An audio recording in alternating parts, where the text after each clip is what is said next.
Hola familia, estamos en una nueva clase, seguimos el módulo de Corazón y Cultura y para la clase de hoy tenemos una actividad que hay que entregar para el día domingo. La puedes enviar por WhatsApp al número que te va a aparecer aquí. Lo que hay que hacer es buscar un ejemplo bíblico por cada punto de la cultura del reino. ¿Cuáles son esos?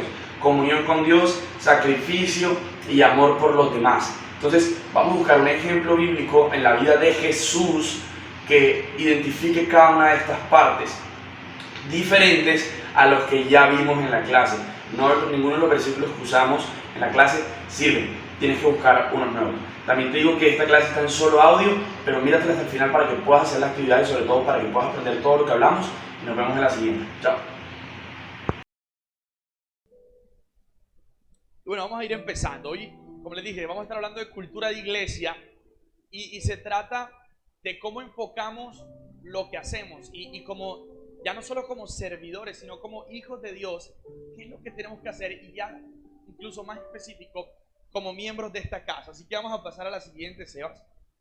Vamos a empezar a fondo. Cuando pensamos en cultura, pensamos en folclore, podemos pensar como en las cosas que definen a un lugar. Y básicamente, según el diccionario, la cultura es el conjunto de conocimientos, ideas, tradiciones y costumbres que caracterizan a un pueblo. Conjunto de conocimientos, ideas, tradiciones y costumbres que caracterizan a un pueblo. Para que vayamos entrando en materia, el pueblo que aquí está en la definición es semillas de amor, ¿verdad? Y de lo que vamos a aprender hoy son cuáles son esos conocimientos, esas ideas y esas tradiciones que nos definen, pero mejor aún, que nos deberían definir, que es ahí donde está el reto. El reto no está en lo que nos define hoy, porque ahorita vamos a ver unos ejemplos, sino en lo que nos debería definir como iglesia y como hijos de Dios. Entonces, para que lo tengamos, vaya anotando. Cultura es conjunto de tradiciones, conocimientos, ideas y costumbres que caracterizan a un pueblo. Pasemos a la siguiente. Porque, por ejemplo, cuando pensamos en Colombia, yo puse literalmente en Google cultura colombiana y me salió esto. Podemos pensar en la gastronomía y ver la bandeja paisa. Yo veía este cuadro y esto literalmente es una cultura. Tú vienes aquí a la costa, recién nosotros llegamos aquí, y casa de costeño que se respetara tenía un bodegón de estos o de las frutas en el comedor. Si no tenía ese cuadro o un bodegón con frutas que lo pasaba vendiendo un señor con una carretilla, eso no se respetaba. El carnaval, la comida, la salchipapa, son las cosas que definen la cultura de Colombia. Ahora, hay un proceso en la cultura de una organización o de un país o de un pueblo que se basa en dos vertientes. Y una es la cultura ideal. Diga conmigo, cultura ideal. Bien, cultura ideal. Pasemos a la siguiente, Sebas. Salió una película que se llama Encanto, que quizás alguien se la vio, y en Twitter se empezó mucha polémica acerca de que, claro, todo lo que pintaban ahí era color de rosas. Ahora, yo le decía, o sea, yo me decía a mí mismo, ni modo que Disney iba a retratar ahí los secuestros porque era una película para niños. Obviamente, Disney lo que buscaba, obviamente con un sentido también de tocar algunos puntos de manera, o sea, así como general, por encima o implícita, pero lo que significa Encanto a nivel de la cultura de Colombia es la cultura ideal, lo que nos gustaría que así fuesen todas las calles de Colombia, ¿verdad? Así llenas de flores, que la casa haga el aseo sola, ¿no? Esa es una cultura ideal, que no nos tocará hacer aseo. Hay una escena en la que la mamá de, bueno, sí, la mamá de la protagonista, que se llamaba Maribel, no me acuerdo cómo se llamaba la mamá. ¿Cómo? Mirabel. Es que esa es la cultura ideal. Porque el nombre colombiano es Maribel, ¿cuál Mirabel? O sea, ¿ves? Pero entonces la mamá tenía el superpoder de que con la comida que ella hacía curaba las enfermedades. Entonces imagínate que, no, que me duele aquí, en vez de tener que comprar, no, un omeprazol, no te comes una arepa. Y, o sea, si te dio gastritis por la salchipapa, imagínate comerte otra salchipapa para que te la arregle. O el pastor que le gusta la gaseosa, entonces cuando de pronto no, se toma otra gaseosa y listo, ¿verdad? Pero esa es una cultura ideal. Sin embargo, existe algo que se llama la cultura real. Pasemos a la siguiente. La cultura real de Colombia es pobreza. Sí, si tú le preguntas a alguien en el exterior, Colombia, te dice Pablo Escobar. Desafortunadamente, Pablo Escobar. La corrupción, cocaína. Por más de 50 años, Colombia fue el país que más exportaba cocaína a todo el mundo. Entonces es muy difícil quitar eso de la historia. A pesar de que no nos define a todos, pero sí definió a la gran mayoría. Y eso es algo que vamos a aprender hoy. La cultura debe ser en la unidad. Porque cuando yo hago parte de un grupo, pagan justos por pecadores. O sea, si la imagen que da la mayoría es la imagen que define al grupo. Quizás tú y yo nunca hemos sido narcotraficantes, no hemos sido corruptos, quizás no hemos apoyado que los gobiernos se roben la plata para que la gente esté en pobreza, pero desafortunadamente es la cultura que tenemos como rótulo y es lo que nos tenemos que quitar. Ahora, hablando de la iglesia y de lo que vamos a aprender hoy, es lo primero que tenemos que entender, que la unidad y la construcción de la cultura de la iglesia y de lo que somos debe ser responsabilidad de todos. Diga fuerte, es mi responsabilidad. Diga fuerte, es mi responsabilidad. Es mi responsabilidad. ¿Por qué? Porque lo que yo haga, ya vamos a entender que no solo me afecta a mí, sino que afecta a los demás. Lo que yo haga no solo me afecta a mí, sino que afecta a la cultura de mi casa. Entonces vamos a pasar a la siguiente y ahora sí entramos en materia. Estuvimos hablando durante las primeras clases primero hablamos del discipulado, lo que significaba ser un discípulo. Después hablamos del evangelio y lo que significaba el evangelio y el reino de Dios. Y en la clase pasada hablamos de la misión y la visión. ¿Qué significa cargar una visión y qué significa llevar una misión? Ahora, si se dan cuenta y si se acuerdan, y si son buenos alumnos, o si yo soy buen profesor, estaríamos todos de acuerdo en que algo que repetíamos en todas las clases era que nuestro trabajo siempre era que expandir, comunicar, llevar, construir. Era algo que hablábamos en todas las clases. En la clase de discípulos hablamos de cómo nuestro trabajo en el discipulado o siendo discípulos de Jesús se trata ya no solo de hacer, sino de ser. También lo hablamos en el evangelio acerca del reino de Dios, cuando el reino de Dios dice la Biblia que se ha acercado. ¿Cómo trata acerca de que no soy yo, sino que ahora es los pensamientos, las costumbres, lo que Dios quiere que yo haga? Entonces, ahora, todo esto tiene sentido en lo que vamos a hablar hoy, por eso era necesario hablar todas esas cosas, porque a nivel práctico nos vamos a empezar a dar cuenta que lo primero que tenemos que hacer como iglesia es expandir la cultura del reino. Y lo vimos en la clase número 2. No vamos a expandir lo que nosotros creemos que está bien. No vamos a expandir lo que a nosotros nos gusta, sino qué quiere Dios que expandamos. Y ya lo vimos, que lo vimos en la clase número 2 del Evangelio, que expandamos amor, que expandamos fe, que expandamos gratitud. Pero algo que tenemos que entender es que expandimos lo que somos. Dice un versículo en la Biblia, le está dando Dios una palabra a Moisés y le dice, no, perdón, a Moisés no. Bueno, es que hay dos parecidas, pero en el Nuevo Testamento, una palabra que le dice, todo lo que tus manos tocaren, prosperará. Y hay una ley de la prosperidad. El problema no es que las cosas no prosperen. El problema es que está prosperando. ¿Por qué? Porque nosotros tenemos como un chip cuando Dios nos creó, y es que todo lo que tocáramos iba a ¿qué?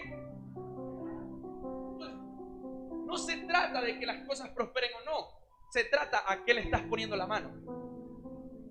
¿Ves? Entonces, como iglesia, lo primero que tenemos que replantear, y tú en tu vida, en tu casa, ¿qué está creciendo? Si está creciendo el odio, porque estás poniendo las manos en el odio. Pero en cambio, si ponemos el amor, y cuando me refiero a las manos me refiero al tiempo, a la dedicación, va a crecer el amor. Si queremos que crezca la gente, la cultura de adoración en la iglesia, pues ¿qué tenemos que poner? Las manos en la cultura de adoración. ¿Y nosotros qué? Levantar las manos, para que el que llegue nuevo, levante las manos. ¿Tiene sentido eso que estoy diciendo? Lo primero que tenemos que entender es que expandimos lo que somos. Lo que hoy tú ves en tu vida, que está creciendo es lo que tú eres. Lo que vemos alrededor de nuestras vidas es un reflejo de lo que está pasando en nuestro interior. Por eso yo siempre voy a ser bien enfático en que tengamos en cuenta que lo que crece es lo que somos. Ahora, la contraparte de ese pensamiento es que no podemos expandir lo que no somos. Entonces, por mucho que tú y yo hablemos de Dios, que hablemos de, oye, ven a la iglesia y Dios hace eso y Dios hace lo otro. Si en realidad eso no está en ti y tú no eres eso, pues nunca lo vas a expandir. Oye, pero es que yo llevo 50 años en el evangelio y nada más me he ganado a una persona para Cristo. Quizás no eres el evangelio. Porque en el momento en que tú eres, tú expandes. Una buena evaluación sobre cómo está nuestro interior es en qué gastas tu tiempo. ¿En qué gastas tu dinero? Y esto, cuando yo me lo estaba preguntando, es muy revelador. Ponte a pensar en qué gastas tu dinero. Más allá de, claro, la papa, la yuca, el plátano verde, amarillo, cebolla, cebollín, pimentón, remolacha, aguacate, llévelo ya. Además de la luz, yo sé, pero ese que te queda, ¿en qué te lo gastas? Quizás te lo gastas en ropa para impresionar a gente. Te lo gastas en tiempo de calidad con tu familia, en la iglesia. ¿En qué te gastas el dinero? ¿En qué te gastas el tiempo? ¿En qué te gastas tus pensamientos? Eso está definiendo quiénes somos. Si al menos el 50% de todas esas preguntas no responden Dios, entonces ahí está la respuesta de por qué no se expande el reino en tu vida. Porque no es Dios ni siquiera la mitad de tu vida. Y no podemos expandir lo que no somos. Entonces, si queremos expandir, no es que yo quiero que la gente me vea como una persona a la que le pueden pedir consejos. Usted no ve lo que no es. Es que yo vengo cambiando, yo ya no soy así. Amigo, no se trata de lo que hacemos solamente, sino de la imagen que damos. Me encanta porque Jesús dice en la Biblia que Él no solo hacía lo que para Él estaba bien, sino lo que iba a conectar con las personas. Por ejemplo, dice que para la época de la Pascua, el primer milagro que Jesús hace, que seguramente se lo sabe, es que convirtió el agua en vino. Incluso él tiene una pelea con la mamá porque le dice, todavía no es mi tiempo. Él lo pudo haber convertido en otra cosa. Pero él sabía que el vino era lo que la gente tomaba en la Pascua. Y era una boda en la Pascua. Entonces Jesús no hizo lo que para, quizás le gustaba la gaseosa. Lo va a convertir en Big Cola. Pero lo convirtió en lo que para la gente era importante. Y lo que vamos a aprender, porque esta es la introducción de todo lo, porque ahorita nos vamos más prácticos. Lo que vamos a aprender hoy es que no se trata de hacer lo que yo creo, lo que yo siento, lo que yo puedo, lo que... No. Se trata de hacer lo que para el Dios está bien, lo que para el reino está bien. Lo vimos en la clase pasada y fue bastante confrontante para nosotros, primero para mí. No se trata de ver las personas como yo quiero verlas, mucho menos hablar u opinar de las personas como yo quiero hablar u opinar. Hay veces que uno ve una persona y dice, pero como la primera clase fue la mejor, Jesús daría un paso ahí. Jesús hablaría así. Expandimos lo que somos, ¿va? ¿Estamos listos para la clase de hoy? Usted tiene un papelito con un número, pero tú lo repartiste según el número que había. O pueden haber un 20. Bueno. ¿Quién tiene el número 1? Bueno, el señor José. Jesús, pásate allá al lado del señor José. O sea, los que tienen el número se van a poner al lado del que tiene el otro número, ¿va? Entonces usted busque. Si usted tiene el 4, busque quién tiene el 4 y así, ¿va? Muévanse.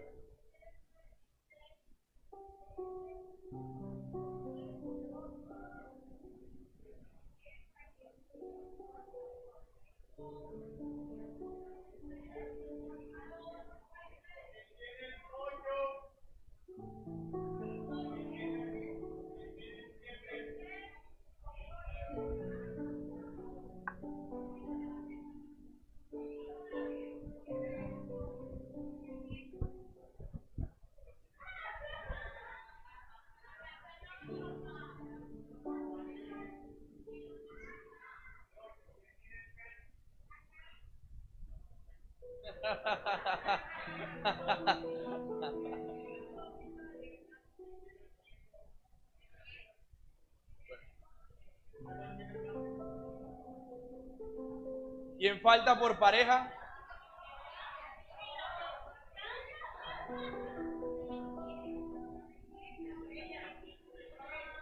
El 3. El 3. ¿Quién tiene el 3? Aquí, Estefanía con Sandra. ¿Tú cuál tienes, Jairo? ¿Quién tiene el 2? El 2, ¿quién tiene el 2? Nadie tiene el 2.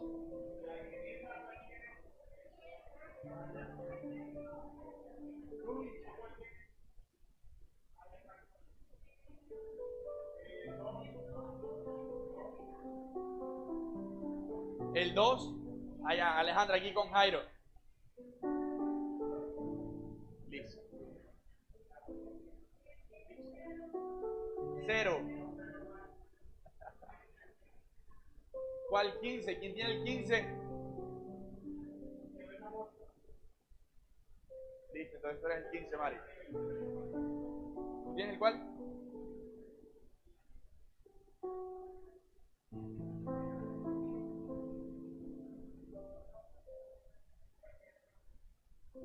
Ah, ok. Respóndele con la señora Julia. Listo, y así quedamos. ¿Va? Listo. Ahora sí, vamos a empezar.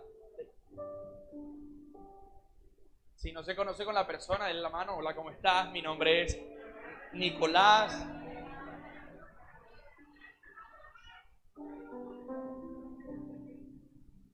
Listo, entonces pasemos a la siguiente. Vamos a ver.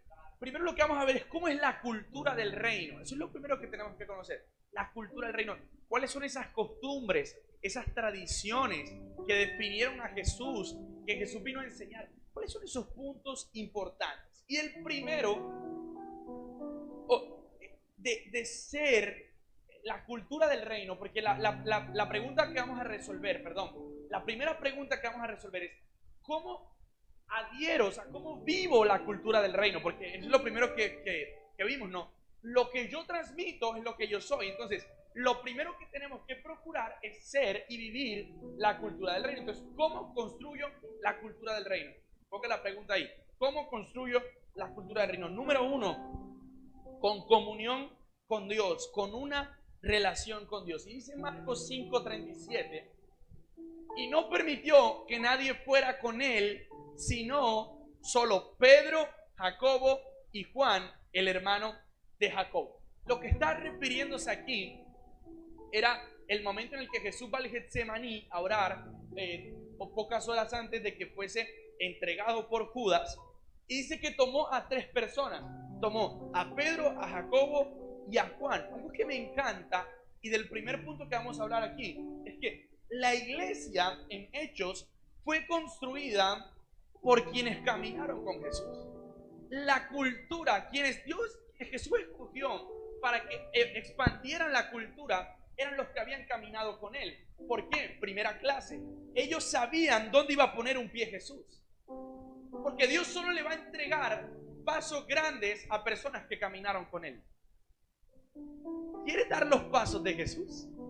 Como iglesia, yo creo que o tú en tu vida personal deberías anhelar caminar de la manera que caminó Jesús. Por ejemplo, te lo expliqué. ¿Te imaginas caminar sobre el agua? O que los milagros, los traigamos ahora, los milagros que queremos sean tan grandes como caminar sobre el agua, levantar a los muertos. Pues esas personas, Pedro, Jacobo y Juan, habían caminado todo ese proceso con Jesús. Entonces estaban preparados para dar los pasos que Jesús había hecho.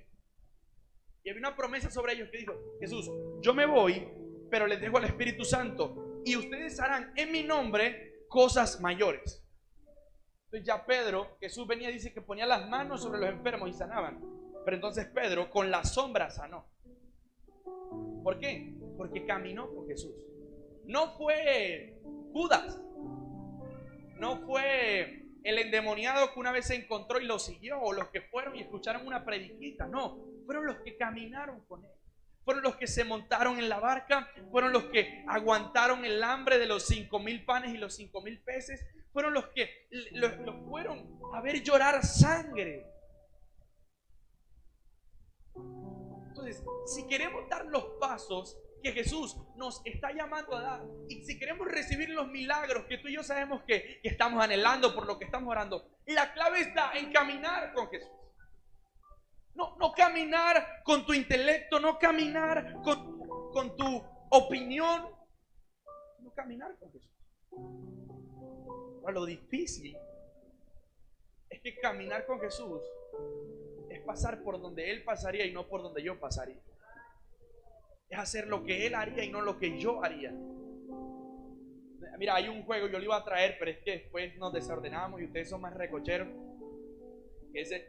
Se amarran aquí una pita y una persona va atrás y también se amarra la pita. Entonces, el que está delante, cuando da el paso, el otro también tiene que dar el paso, si no se rompe la pita. Es decir, tienen que ir. Si es caminar con Jesús. Si Él da un paso, yo lo doy. Si Él perdona al que me hizo daño, yo también perdono. Si Él ama al que me miró feo, yo también lo amo.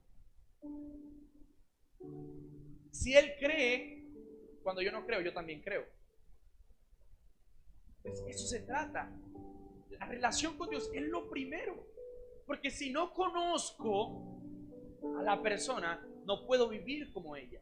Y tenemos que tú y yo alimentar esa relación. Y lo hablamos en la primera clase, que también fue buenísima la primera clase.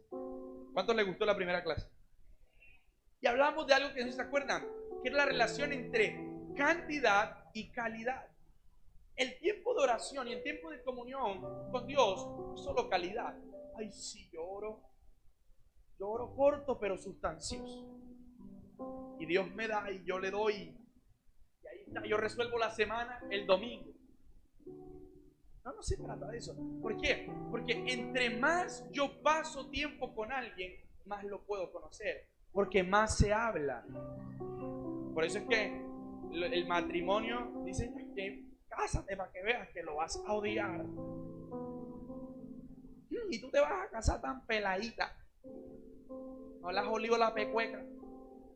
Porque entre más tiempo pasa, gracias a Dios Jesús no tiene pecueca. Porque entre más tiempo pasas, más conoces. Y entre más el tiempo pasa contigo, más te conoces. Y tú y yo, nuestra primera meta y lo primero que tenemos que salir cada día y lo primero que tenemos que hacer es: Señor, te doy gracias. Pero no, Señor, bendíceme y dame, no, sino quiero conocerte más. Tu presencia es como el aire para mi vivir. Y si eso no se convierte en una realidad en nuestra vida, pues entonces nunca vamos a poder vivir como Dios quiere. Y si tú y yo no vivimos como Dios quiere, nunca vamos a poder hacer la iglesia que Dios quiere. Y si nunca hacemos la iglesia que Dios quiere, pues entonces nunca va a crecer como tú y yo queremos. ¿Lo entendiste? Si no hacemos lo que Dios quiere, pues entonces nunca va a suceder la iglesia que tú y yo queremos. ¿Cuántos quieren una iglesia grande? ¿Y cuántos quieren ver a su familia aquí? Relación con Dios. ¿Sabes qué hace la relación con Dios? Yo conozco cómo habla Él. Y cuando yo quiera juzgar, voy a amar. Porque no lo quiero incomodar a Él. ¿Cómo? Por ejemplo, si hay un momento en el que tú caminas con alguien, tú estás con alguien que no le gusta la vulgaridad, por ejemplo, no le gusta la vulgaridad. Y tú empiezas, cuando te una retaíla de vulgaridad, la persona le va a patear y se va a ir, porque no le gusta ese lenguaje. Igual pasa con Jesús. Él tiene una manera de ser, su carácter es amor. Es que si le pegan en una, da la otra. No, en cambio nosotros aquí, oye, Jesús te va a dejar pegar. Bueno, yo sí no me voy a dejar pegar, yo me voy a dar trompa. Se va. Porque si queremos vivir con Jesús, tenemos que vivir como Jesús. Para vivir con Jesús hay que vivir como. Lo que nos está apartando de la relación con Dios no es que Dios no quiere relacionarse con nosotros, es que nosotros no queremos vivir como Él. Y si no vivimos como Él, es imposible relacionarnos con Él. Relación con Dios. Número 2, pasemos a la siguiente. Para vivir la cultura del reino, debo vivir en sacrificio. Vamos a pasar a la siguiente. Sacrificio. Sacrificio es una de las palabras más mal usadas, no sé si se dice así, más mal usadas en la iglesia. Porque nos han vendido que el sacrificio es dar y como que hasta que yo no pueda más y hasta que me quede sin tengo que subir el Monserrate con checas en las rodillas y de rodillas para que Dios me perdone. Pensamos que eso es el sacrificio. Lo que me gusta, Lucas 9:23. Si alguno quiere venir en pos de mí, si alguno quiere caminar como yo camino, si alguno quiere dar los pasos que yo doy, si alguno quiere vivir los milagros que yo doy, niéguese a sí mismo. Tome su cruz cada día y siga. Eso da prédica entera, pero básicamente, niéguese a sí mismo. Ya lo hablamos. No es lo que yo pienso, es lo que él piensa.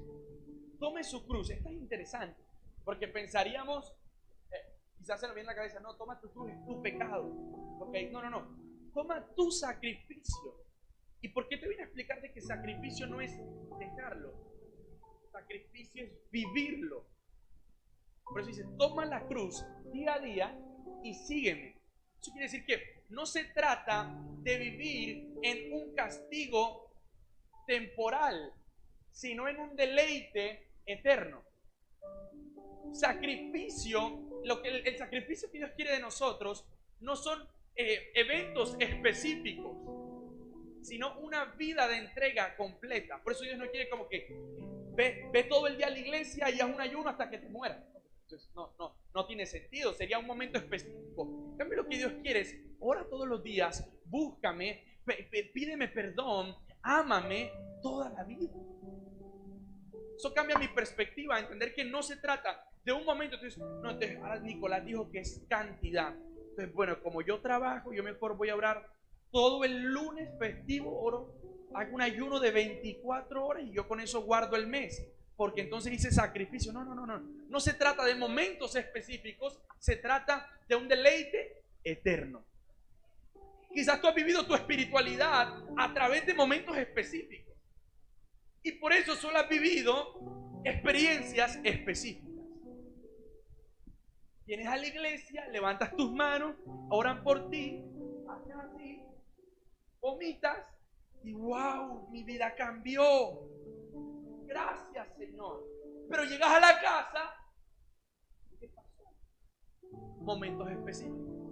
En cambio, si yo vengo a la iglesia y pasa todo eso que puede pasar, pero además yo voy a mi casa y sigo dando gracias y sigo creyendo que Dios es bueno y sigo orando y sigo buscando, entonces ya no se convierte en un momento específico, sino que se convierte en un deleite eterno. Tome su cruz cada día. Si queremos vivir la cultura del reino, debemos entender que se trata de todos los días. Diga conmigo, todos los días. Número 3, vivir por los demás. Wow, y esta qué difícil. Esto qué difícil. Vamos a verlo. El versículo, la siguiente, porfa. Amor por los demás. Pero aquí lo puse, vivir por los demás. Si yo te dijera cuáles son las cosas que te motivan de venir a la iglesia, quizás me dirías, o pensémoslo ya del lado al que estamos apuntando, en hacer la iglesia, en construir la iglesia. Quizás me dirías, ver corazones transformados, o que mi familia le sirva al Señor, o servirle al Señor, y eso todo está bien. Pero la cultura del reino me enseña otra cosa. ¿Por qué? Jesús y la característica de la iglesia primitiva no era la iglesia como lo que hoy conocemos, sino era la iglesia como lo que es. Si entendemos lo que Jesús decía, que la iglesia éramos nosotros. Entonces, ojo, si nuestro trabajo es construir la iglesia, ¿cuál es nuestro trabajo? Construir personas. No es construir edificios, no es construir reuniones impecables, que eso hace parte. Nuestro trabajo es construir personas, porque la iglesia no es esto. La iglesia es esto. La iglesia es el que tienes al lado. La iglesia es que no querías ver cuál era tu número porque te sentías cómodo con el que habías llegado. La iglesia es abrirle la puerta a todos con la misma sonrisa.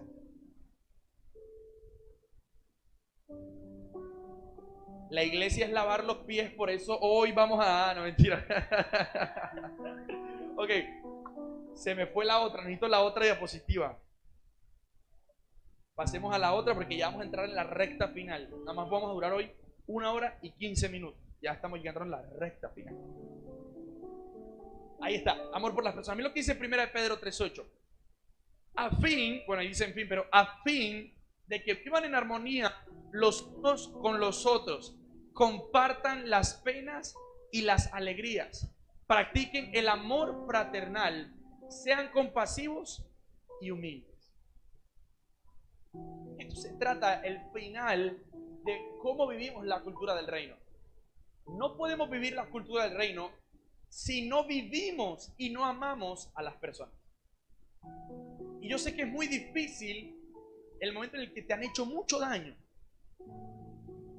Pero lo que Jesús hacía, yo le preguntaba al Señor, a Jesús, oye, ven, muéstrame. Yo lo cojo así porque él es mi amigo, ¿verdad? Él es amigo de pecadores, por eso es mi amigo. Yo lo cojo, ven acá. Lo puse en la Biblia. Muéstrame cómo hacías tú para no pegarle una chapeta a ese poco gente. Y me mostró. Porque dice que cuando Jesús vio al paralítico, que cuando vio a la viuda que el juez era injusto con ella, dice que fue movido ¿en qué? En misericordia. No fue movido en razonamiento. Porque si a ti lo que te mueve a servir es el razonamiento, pues amigo, vamos a perder el año. Porque tu razonamiento va a ser limitado, tu razonamiento va a ser selectivo. Pero la misericordia no es selectiva. La misericordia acoge a todos. La misericordia te acogió a ti y me acogió a mí. La misericordia te amó a ti y me amó a mí. Por eso tú y yo debemos amar a los demás. Y ahorita vamos a hablar de unos puntos específicos, pero lo que más nos debería definir a nosotros, sobre todo con el nombre que tenemos como iglesia, es que cada persona que cruce esa puerta, y peor aún, cada persona que nos ve en la calle, se sienta amada. Si las personas después de tener un contacto con nosotros, así sea visual, no se sienten amadas, perdimos el año, amigo. Perdimos el año. O sea, no fuimos. Sí, o sea, no hicimos nada. Porque si se sintieron como, yo me sentí animado, ok, bacano, sirvió, sí, pero el final de todo es que se sientan amados. Tú estás aquí hoy después de un mes, después de un día, o es tu primera vez, o es después de 4 años, porque te sentiste amado, porque sientes que esta es tu familia, y no solo sentiste, sino que buena noticia, es tu familia. Así que dale un fuerte aplauso al Señor. Va, bueno, entonces, ahora, teniendo clara cuál es la cultura del reino, vamos a ver cuál es la cultura que deberíamos tener como iglesia.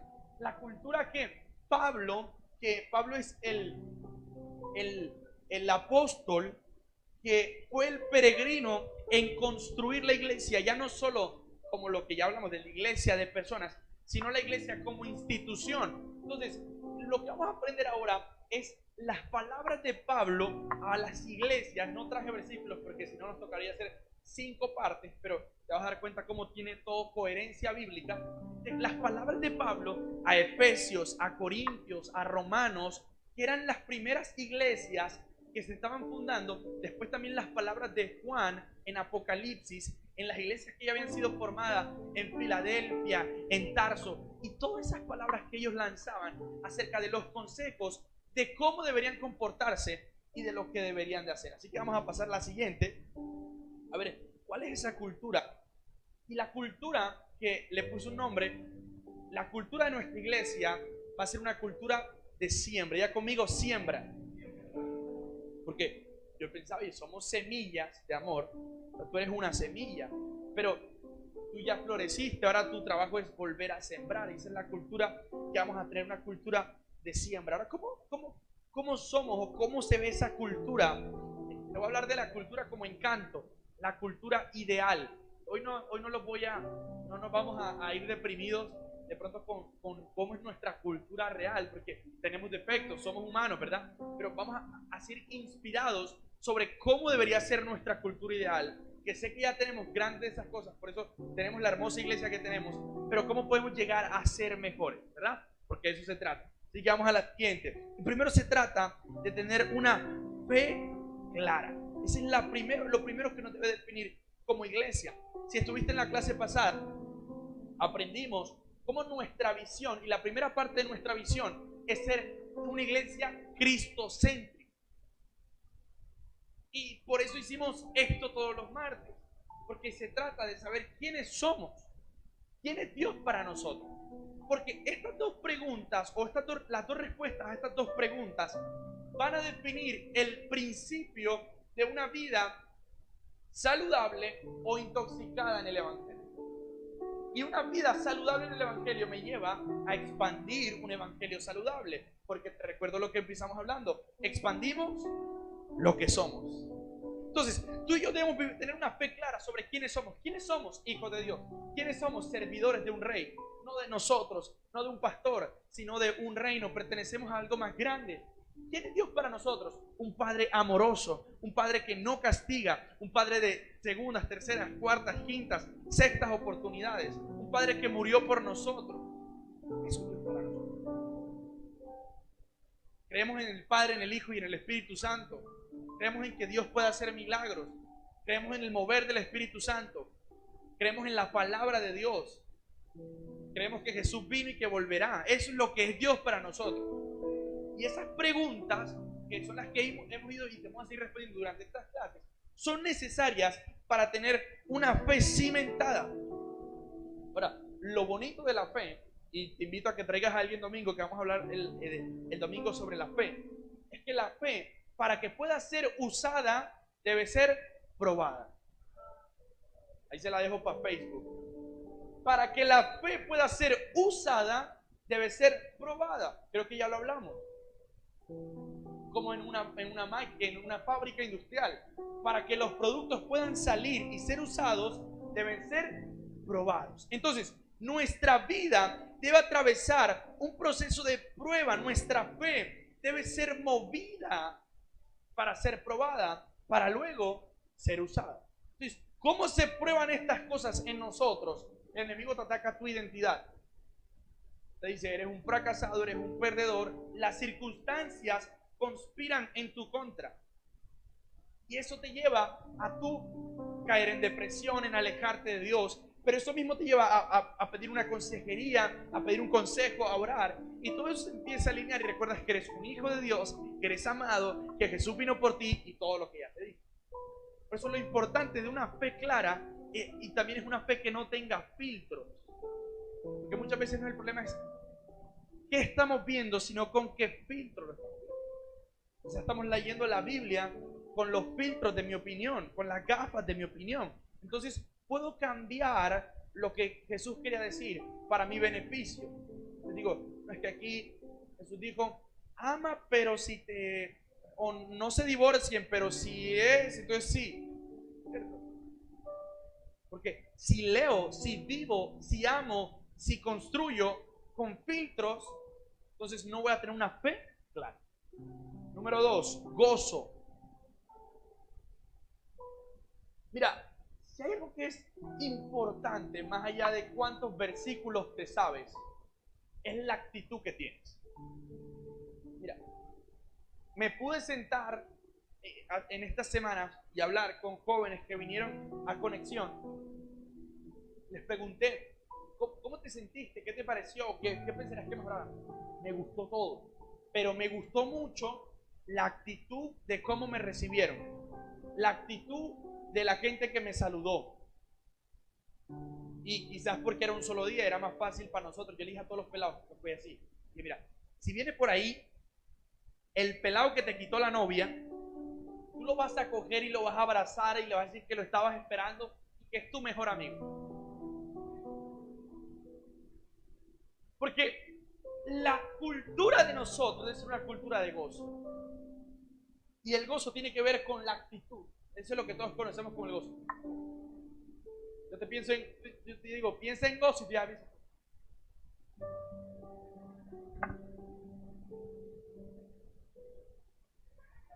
es el gozo. Eso pensamos como gozo, ¿cierto? Eso también es gozo. Pero hay otra cosa y algo que me encanta y ese te va a explotar la cabeza. Dice la Biblia, el gozo del Señor es mi.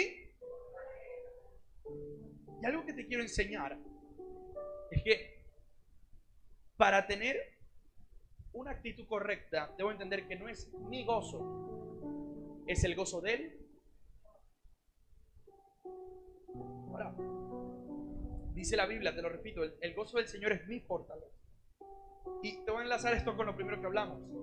La imagen que tienes de Dios va a contaminar, para bien o para mal, o va a transformar, o va a configurar la fortaleza que tienes en Él. ¿Tiene sentido eso? Dice, el gozo del Señor es mi fortaleza. Ahora, ¿cuál es tu Señor? Lo que la Biblia está tratando de decir ahí no es una imposición. La Biblia nunca impone fórmulas, sino que nos explica cómo vamos a vivir la vida nosotros. Entonces, podemos cambiar lo que dice ahí, y dice algo así como, se llama ley de la sustitución en hermenéutica. El gozo de lo que tú adoras es tu fortaleza. Ahí el que estaba hablando era David en el Salmo, y dice, el gozo del Señor es mi fortaleza. Está hablando de su Señor, porque él adoraba a Dios. ¿Quién adoras tú? Quizás adoras al dinero, por eso cuando es el 15 estás feliz, y cuando es el 13 no estás feliz. Y el 18 ya que, no, es que no ha llegado el 15 a las 12 cuando ya te llega y ¡prum! Se fue. El gimnasio, el otro, ¡prum! Mira, ya pasó una anécdota súper chistosa. Me acuerdo que cuando yo empecé así como a coger plata, yo tenía un Nequi. Y después en pandemia cogí y creé la cuenta de Bancolombia. Y yo metía toda Nequi.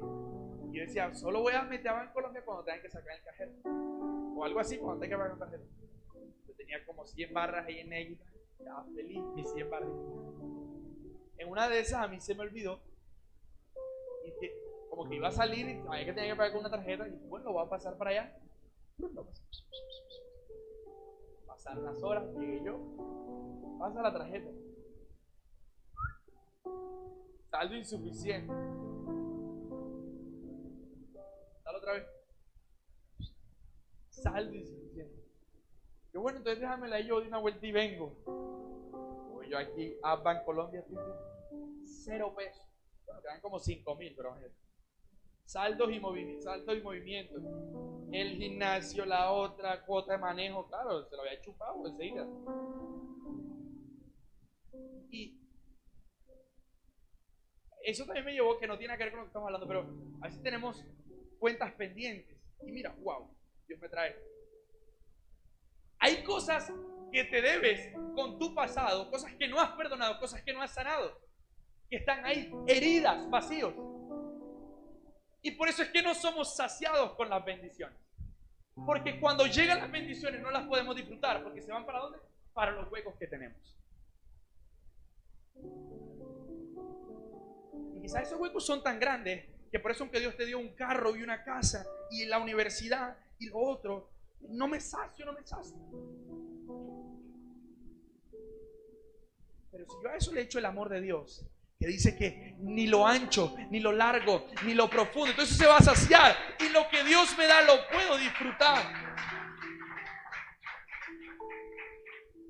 Gozo tiene algo que me encanta y es el contentamiento. El contentamiento es lo que nos permite disfrutar la vida. Y hay una frase que me encantó, que escuché una predicana, es mía, que dice, si Dios no me lo ha dado, es porque no lo necesito. Dile al que tienes al lado, si Dios no te lo ha dado, es porque no lo necesitas. Eso es increíble. ¿Sabes qué pasaba? Antes Flaco y yo, mi hermano Sebastián, nos sentábamos en el comedor a echar horas y veíamos unas luces y una batería y un instrumento y unas sillas para la iglesia y tal. Y pensábamos, cuando tengamos esas luces, cuando tengamos ese auditorio, es que si Dios no te lo ha dado, no lo necesitas. Y la frase se complementa con lo siguiente: todo lo que tienes es todo lo que necesitas para hacer todo lo que Dios quiere que hagas. Señor, y ese marido mío, todo lo que tienes es todo lo que necesitas para hacer todo lo que Dios quiere. O sea, quiere decir que todo lo que te rodea, te guste o no, hace parte o va a influir en cumplir el propósito que Dios tiene para ti. Señores, que nada más tenemos 100 personas. Si no lo tengo, porque no lo necesito.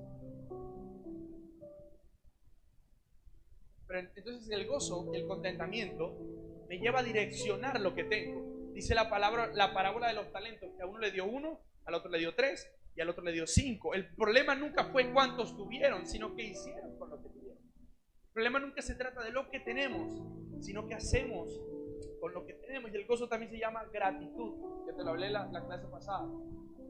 Gratitud es que tú veas lo que tienes, digas gracias, Señor. Que tú llegas a la iglesia y digas, Señor, gracias por estas flores que son postizas, pero gracias. Señor, artificiales.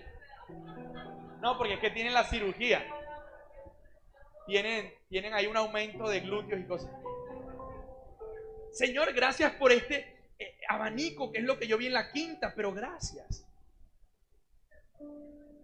Señor, gracias por esta tarima que tiene un desnivel aquí, pero gracias. Señor, gracias por este hermanito que me tocó aquí con el número y quién sabe qué vamos a hacer ahorita al final. Pero gracias. Señor, gracias por este líder que me pusiste, pero gracias.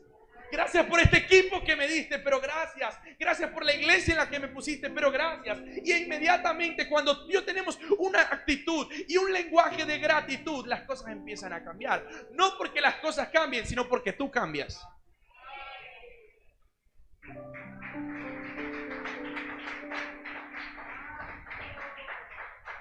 Me quedan 7 minutos. Pasemos a la siguiente. Rápido. Hay que irnos rápido porque empieza el desafío. Gracias por ese predicador que predica todos los martes y a veces los domingos, pero gracias. Mira, voy a predicar hoy, el sábado en la tarde y el domingo en la mañana, así que me va a aguantar, pero gracias. Porque siento que los mejores predicadores están en Semillas de Amor, ¿verdad? Diga conmigo, yo soy uno. Porque no predicas con micrófono, predicas con actitud. Esto nada más es hablar y echar chistes. Número 3, amor. Dice la Biblia, no traje versículos, pero todo eso está en la Biblia. Si usted quiere lo busca, si no, no. Bueno, ahí tiene ya para que haga devocional como para un mes. Para que busque. Versículos sobre el amor. Si tú buscas versículos sobre el amor, Pablo está diciendo en Corintios 13, si hablo lenguas espirituales, ¿tú sabes cuáles son las lenguas espirituales? ¿No sabes cuáles son las lenguas? Bueno, no te lo digo por ahí. Las lenguas espirituales son las lenguas que hacen que cuando las personas vengan por primera vez no quieran venir más a la iglesia. Esas son las lenguas espirituales. Las lenguas espirituales me causaron tantas pesadillas cuando yo era niño, que cuando tú escuchas lenguas espirituales tú empiezas a ver para quién está tambaleando ya. Pero dice Pablo, de nada sirve que yo hable lenguas espirituales o que tenga muchos dones si no tengo amor. Y da una analogía, aquí la voy a hacer. Dice, si yo hago todas estas cosas, ¿qué cosas? Servir. Si yo pongo la silla, si yo atiendo a los niños, si yo toco un instrumento, si yo predico, si yo hablo, si yo abrazo, si yo oro, si yo doy el diezmo, si yo vengo, si yo levanto las manos, si vendo al final del servicio, si hago actividades, pero si no lo hago con amor, solamente soy ruido. Yo creo que se nota. Cuando yo estoy como espectador, y sé que cuando usted está como espectador también lo ha sentido de mí, no voy a hablar de nadie más. Cuando uno tiene ganas de predicar y cuando no. Porque se nota, o sea, se nota cuando el predicador fluye y cuando no. Hermano, y hoy vamos a hablar de la parábola del sembrador. Ay, Y aquí no hay ninguno que haya predicado la palabra del celular, entonces eso no pasa aquí, ¿verdad? O cuando abren la puerta y tú ves que no la está abriendo con amor. O cuando cuido a los niños, cuando toco el instrumento, se nota cuando alguien está cantando con amor. Eso es peligroso. Que se nota. Si no se nota, el amor se nota. Cuando amamos se nota, cuando no amamos, también se nota. Y eso, ojo, esto no es de risa. ¿Sabes qué pasa? La iglesia, a nivel mundial, pero ojo, a veces decimos, la iglesia tiene una patria, y decimos a nivel del mundo, no, yo no te voy a hablar de eso, porque yo tengo mi opinión acerca de eso, pero porque no se trata de opiniones, pero voy a hablar de otra cosa. Las iglesias tienen un índice que es del 100% de las personas que llegan, solo el 30% duran más de un mes o siguen viniendo más de un mes. Y solo el 10%, ojo, solo el, día conmigo, 10%, duran un año. Y aquí también pasa. Si le preguntáramos a esa gente, la llamáramos, ¿y por qué no volviste? Ya nos dirían, no, es que no me quedó tiempo, porque no te van a decir eso en la cara. Pero si los pudiéramos ver por un huequito, no es que imagínate que me trataron mal. ¿Cómo así? Si allá todos lo hacemos con amor. Quizás hubo un día que Nicolás, Fuente Guerra, yo no voy a hablar a ti, no tenía amor y cantó y se le notó. O predicó y se le salió el hombre viejo y se le notó. Por eso, no se trata de Nicolás. Cuando yo llego aquí, no debo ser Nicolás. Es que, perdón, yo nunca debería ser Nicolás. Siempre debería ser Jesús en Nicolás. Porque ahora no vivo yo, sino que Cristo. Hablaba con alguien y me decía, sí, pero es que eso es imposible, que nunca se me salga la carne. Siempre lo he dicho. No, es que en algún momento yo tengo que pegar el cobre. No, amigo. Yo no estoy hablando de perfección. Pero estoy hablando de un corazón intencional en siempre hacerlo con amor. Porque si no lo hago con amor, me deja mal, va a sonar ahí como un pitico, pero ahí está. Si no lo hago con amor, soy ruido. Si tuviera la batería de antes, que ese era ese platillo en esa bodega de... ¿Se acuerdan de la batería de antes? Estaban mi papá y mi mamá en la primera fila y le decían, no, Sebastián, dale más suave, dale más suave. Y no se oye nada. Pero ahí sí lo hacía con amor. Pero si no lo hago con amor, soy ruido. Si no siembro mi dinero, mi tiempo con amor, soy ruido. Si no lo hago con amor, soy ruido. Confrontación. Nuestra cultura de iglesia debe ser una cultura que no critica, ya conmigo, no critica, sino que confronta. Wow. Aquí yo te voy a hablar de un par de cosas que nos van a gustar. La confrontación es la enemiga del chisme. Y el chisme es lo que más ha dañado la iglesia cristiana. Perdón, la sociedad. El chisme lo encontramos en el colegio, en el barrio, en el trabajo, en la iglesia, en el bus. ¿Tú no has visto cómo chismean en el bus? Oye, alguien que no conoce, mira, hablando con el marido y está poniendo algo. Sale de un chat y abre al otro chat. Cuando uno va de pie, que está viendo los chats así. Tiene dos amor. Yo lo he hecho. No, es que tú nunca has montado en buseta. Hoy monto en buseta, hoy monto en buseta. Ahora, el chisme pasa aquí en Semillas de Amor. Yo he chismoseado. Ya, levante la mano y diga conmigo, yo he chismoseado. Mira, vamos a hacer algo. Cierra los ojos y levanten la mano los que han chismoseado. Nadie va a ver a nadie, solo levante la mano. Ah, los vi. Todos hemos chismoseado. ¿Y por qué? Porque entonces me hicieron algo y no lo quiero confrontar, entonces mejor me quedo y te dije. Pero de ahora en adelante no vamos a chismosear, vamos a confrontar. ¿Sabes qué es confrontar? Es coger una silla, decirle, Milena Guerra, no me gustó cómo me hablaste. Te pido perdón si te hice algo, pero no me gustó tampoco. Milena Guerra me dice, sí, Nicolás, pero es que tú también me hablaste fuerte y yo reaccioné. Te pido perdón yo también. Vale, Milena Guerra, gracias. Pero si yo voy y le digo a Dido, imagínate, llega allá y Milena Guerra me habló mal y me dijo no estoy consiguiendo nada. Porque no solucioné nada. Y estoy haciendo algo que es mucho peor. Y es que estoy dañando a Dido con Milena. Y algo que está pasando que no te habías dado cuenta, y es que estás dañando a Dido contigo. Porque una relación que se basa en la murmuración, pues Dios va a decir, si me habló de Milena, me va a hablar de mí. Ahora, hay una base de la confrontación. Porque es que bueno, yo ya sé, cuando me hagan lo voy a coger y lo voy a vaciar.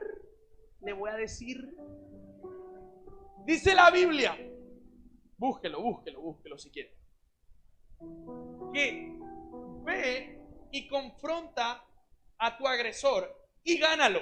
O sea, si después de la confrontación yo no gano a mi hermano, entonces perdí el año. Entonces eso me habla de cómo debo hacerlo, de que si yo voy a confrontar, debo ganar el corazón. Es para reconciliar. Porque, amigo, quiero que entiendas que la vida humana se trata de roces. Y la iglesia y el servicio se trata de roces. Y es algo que no vamos a poder evitar. Pero es necesario que tengamos una conciencia clara de la confrontación. La confrontación me lleva a que yo pueda resolver problemas. Y que el problema no se haga más grande. Estoy hablando de cosas prácticas, cosas que van a pasar el domingo. Cuando yo llegue y mi líder Sergio me diga, no, es que vas a tocar esto, y yo no quiero tocar eso, pero entonces digo, brother, no me gustó cómo me dijiste que tocara eso. Brother, tienes razón, perdóname, papi, todo bien. Entonces mira lo que pasa, toco sin amor. Y cuando no amo, se nota. Y cuando no amo, soy ruido. Llega una persona por primera vez y no sabe, pero sintió una atmósfera pesada. Yo mejor no vuelvo. Confrontación, relaciones saludables. ¿Va? Terminamos con esto. Ritmo. Porque el amor en lo que hago me lleva a tener un ritmo. Ritmo es mi actitud. De que, ok, hay días que no voy a estar bien, pero es ritmo. De que empecé y voy a seguir, y voy el otro domingo, y voy el otro martes, y voy el otro domingo. Que si empezamos a hacer una oración en mi grupo, bueno, hacemos una y hacemos otra. Que si me comprometí, entonces lo hago, lo vuelvo a hacer. Ritmo, el amor me lleva a ritmo, porque tú no puedes amar a tu esposo hoy y mañana no. O si puedes, pero se te acaba el matrimonio. ¿Por qué? Porque cuando llegue con la pecueca, si no lo amas, se te nota. Mira, el problema de la cantaleta no es la cantaleta. El problema es que la cantaleta sin amor es solo ruido. Porque hay cantaletas que mi mamá me ha dado y digo, tienes razón, porque me las dijo con amor. Es cantaleta pero con amor. ¿Sabes esa cantaleta que es una cantaleta pero empieza con, ve papi, pero si yo te lo he dicho a ti, que tú tienes que hacer y que recoger, que tienes que estar pendiente del teléfono porque tú no contestas ese teléfono. Tienes razón. Pero hay otra cantaleta que no me la dice mi mamá, me la dice un extraterrestre. Y se vuelve solo ruido. El problema no es lo que estás haciendo, el problema es que no lleva amor. El problema no es corregir a tu equipo cuando eres un líder. El problema no es darle una instrucción a tu líder cuando eres parte del equipo. El problema es que no lleva amor. Y si no lleva amor, es solo ruido. Terminamos con esto. Hay una parte de cómo te... Ok, Nicolás, ya sé que es gozo, ya sé que es esto, ya sé que es lo otro, pero ¿cómo lo vamos a empezar a hacer? ¿Cómo podemos construir eso para el domingo que viene? para que el domingo todos tengamos gozo, todos lo hagamos con amor, confrontemos en vez de criticar. ¿Cómo lo hacemos? Vamos a la siguiente. ¿Cómo lo construimos?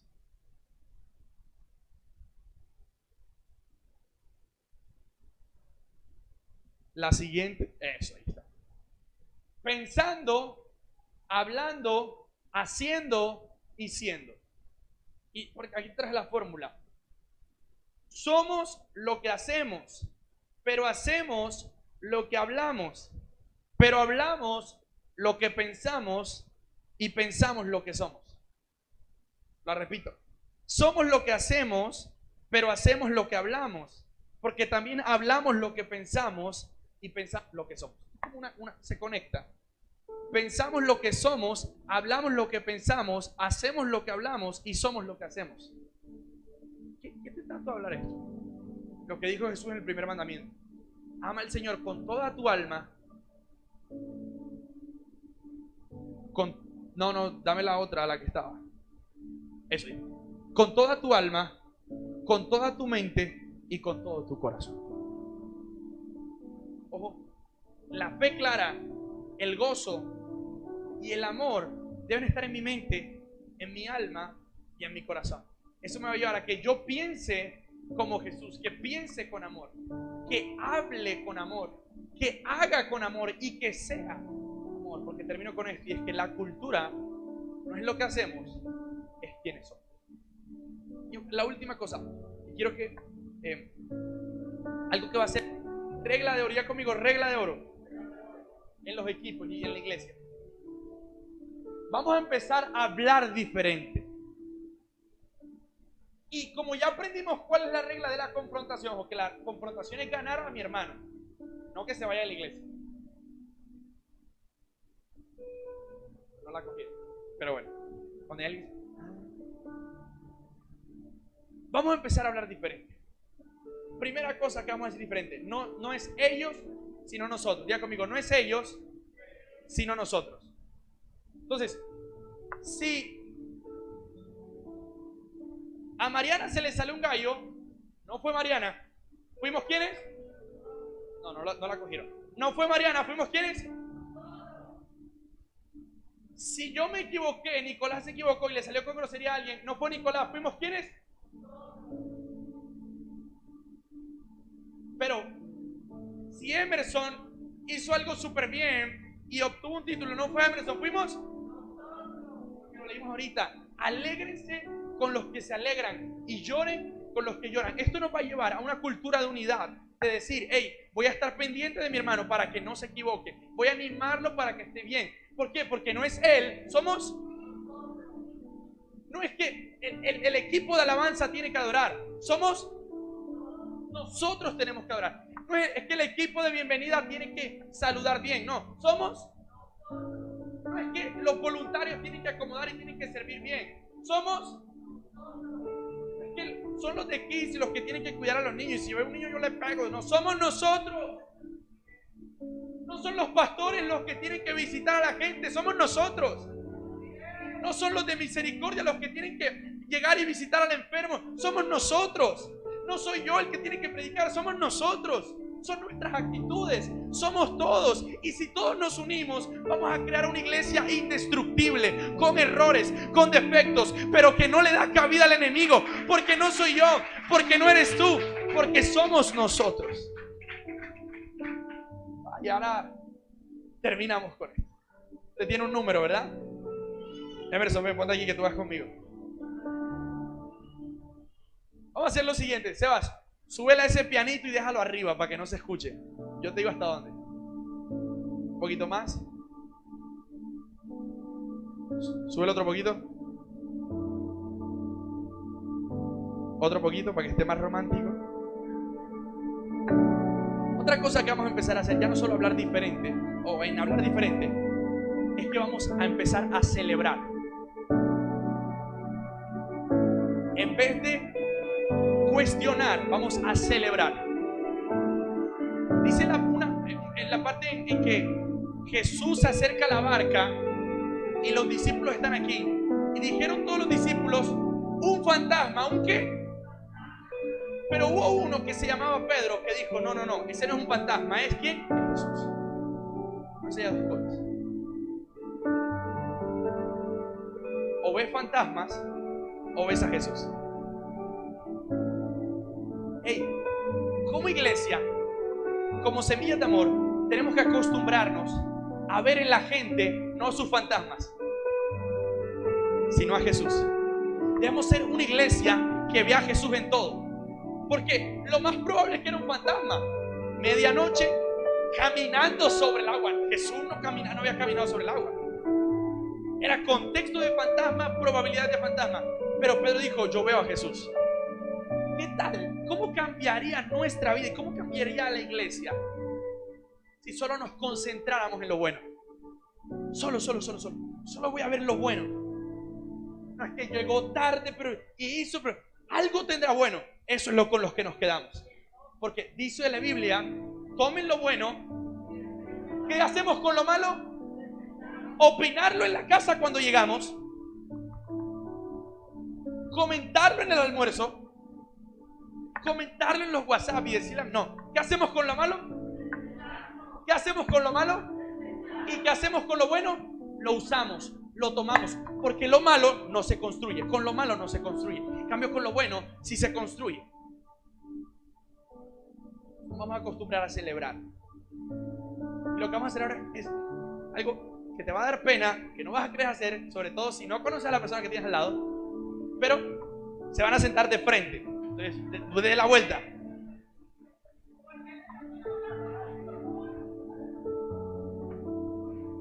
A lo mejor el número que usted tiene ahí es el del baloto.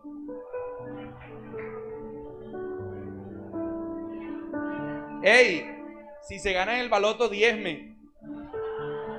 Vale. Mira, y no importa. Claro, pero, o sea, con tanta plata usted no diezme, sino cuatridiezme. Mira lo que vamos a hacer. Como ya se nos fue el tiempo, solo vamos a durar 2 minutos. 2 minutos, rápido. Y vamos a celebrar la vida de la otra persona. ¿Y qué celebrar? Es decirle, oye, te doy gracias porque te acabo de conocer, porque sé que Dios tiene cosas grandes para ti. Declara una palabra sobre la vida de esa persona. Si quieres, ora por esa persona y ya, porque de pronto tienes pena. O preséntate y dile cuáles son tus planes. 2 minutos, 2 minutos para declarar vida. Esto nos va a enseñar a que cuando llegue alguien nuevo, ¿sabes qué pasa? De ahora en adelante, cuando llegue alguien nuevo a la iglesia, yo no quiero ver a ningún nuevo solo. No es que llegan los nuevos y se ponen así. Entonces se van. Oye, pero saluda. ¿Cómo va a saludar? Tiene que acercársele a alguien y decirle, oye, ¿cómo estás? ¿Va? Entonces vamos a empezar. 2 minutos. Empieza ahora. Celebre la vida del que tiene ahí. Bueno, voy yo. Celebro porque...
Falta 1 minuto, siga, falta 1 minuto.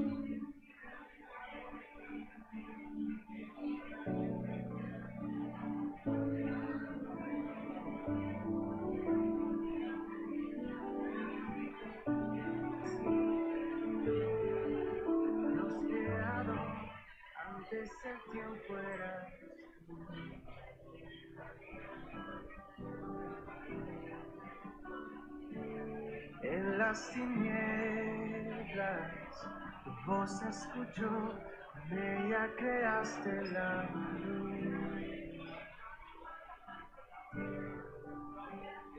Con solo hablar, creaste las galaxias con tu voz. Y tu aliento a los... Cuando termine, des un fuerte abrazo con la persona que tuvo ahí.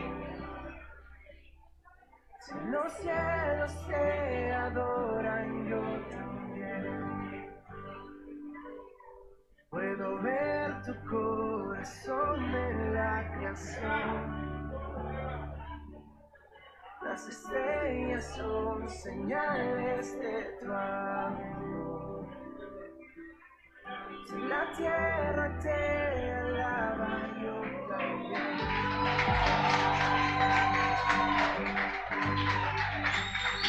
Si ves cómo cambia la atmósfera. O sea, ahora hay una atmósfera que nos podríamos quedar aquí toda la noche orando. Porque, hey, de nada sirve que haya un grupo allá en un cuarto y Ramashatarabakia. Eso es súper importante, yo lo sé. Pues aquí no hay amor, no va a pasar nada. De nada me sirve que yo hable lenguas espirituales.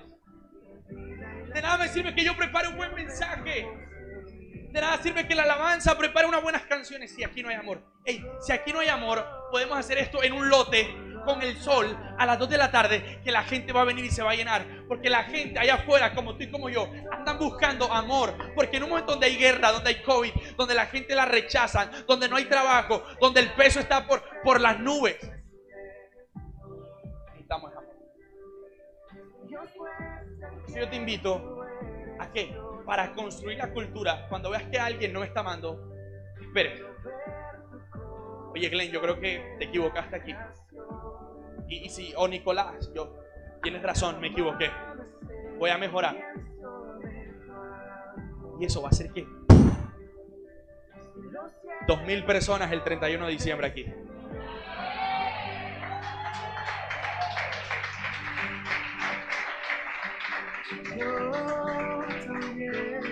¿Les gustó la clase de hoy? Mira,